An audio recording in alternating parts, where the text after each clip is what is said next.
Greetings, hello and welcome. My name's RagashuDB, and I have something to tell you. 12 years ago, I used to live in a suburban neighborhood named Watertown in upstate New York. I was married with a wife and several children with all varying disabilities. It was a shame that they each lost their 50-50 respectively in the genetic pool. It also didn't help that my wife looked like a necromorph.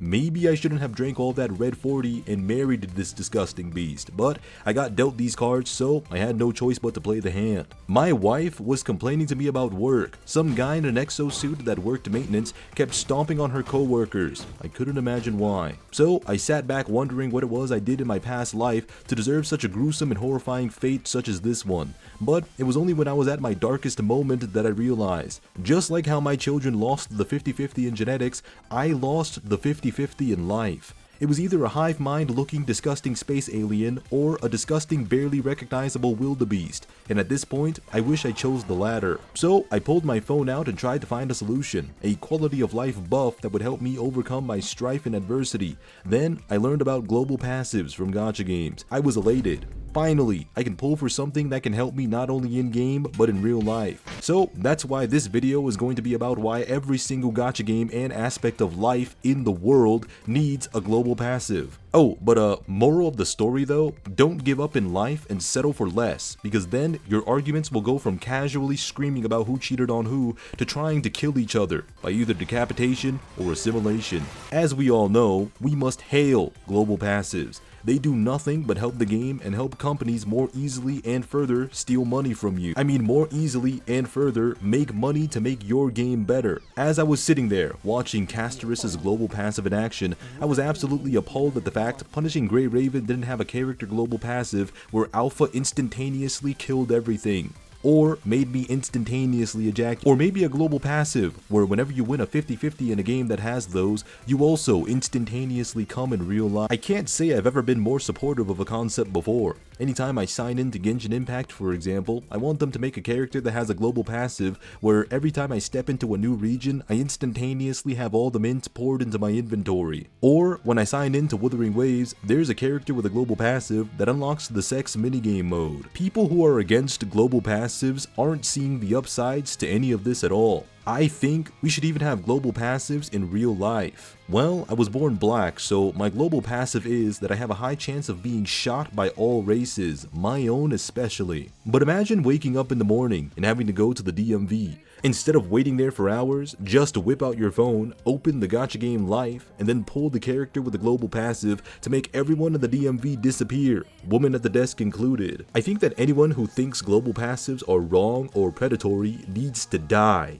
In game, of course. There's no way you think something as fair and balanced as that is a problem. What are you, 12 years old? You're a grown adult with a paying job. Just pay money to get the character forehead. It's a simple concept. What's more important, your in real life relationships and bills that are piling up that clearly needs paying because you live in a generation where adulting is the hardest it's ever been before, or pushing over $300 to get that sweet global passive character because you never built pity and you're not unguaranteed. The choice is clear, you fucking troglodyte. Here, allow me to explain why it's a good sign for your game when they introduce global passives for characters. When a company makes a character with a global passive, it means they're ready to make loads more money off of it because they have something incredible planned for the game in the future. After all that money is very obviously going back into the game to make it perform better than ever before. So that's why I think global passives are the start point for a better quality of life living in both gaming and real life. I think there should be a global passive for things like getting taller, losing weight, and committing tax fraud. Let me list all the global passives for gacha games that I've played so far that I think would be a great fit for the game. Punishing Grey Raven, sex global passive.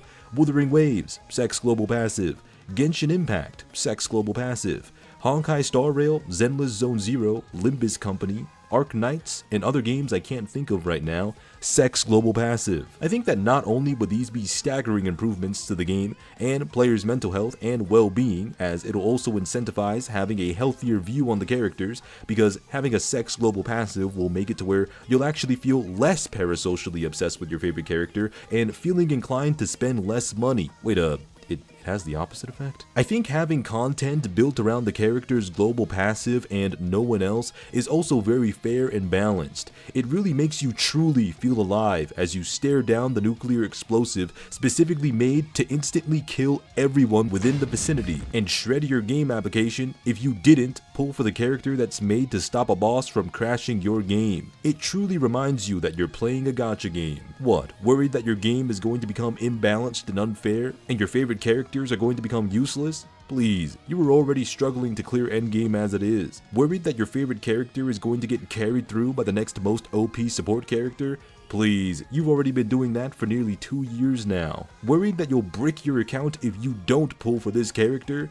Wait, aren't you used to watching video number 598 on how you'll brick your account if you skip this character? Or maybe, here's the most important one.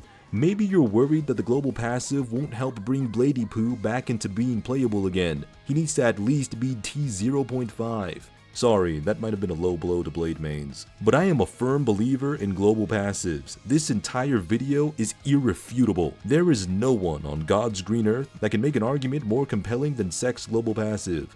Anyways, thank you guys for watching, I greatly appreciate it. And how about you tell me what global passives you want to see for your favorite games? Anyways, I love you guys. I'm gonna go back to playing my peak fiction Baldur's Gate games, Elder Scrolls games, and FromSoft games. But, as always, I want you all to take care, and peace.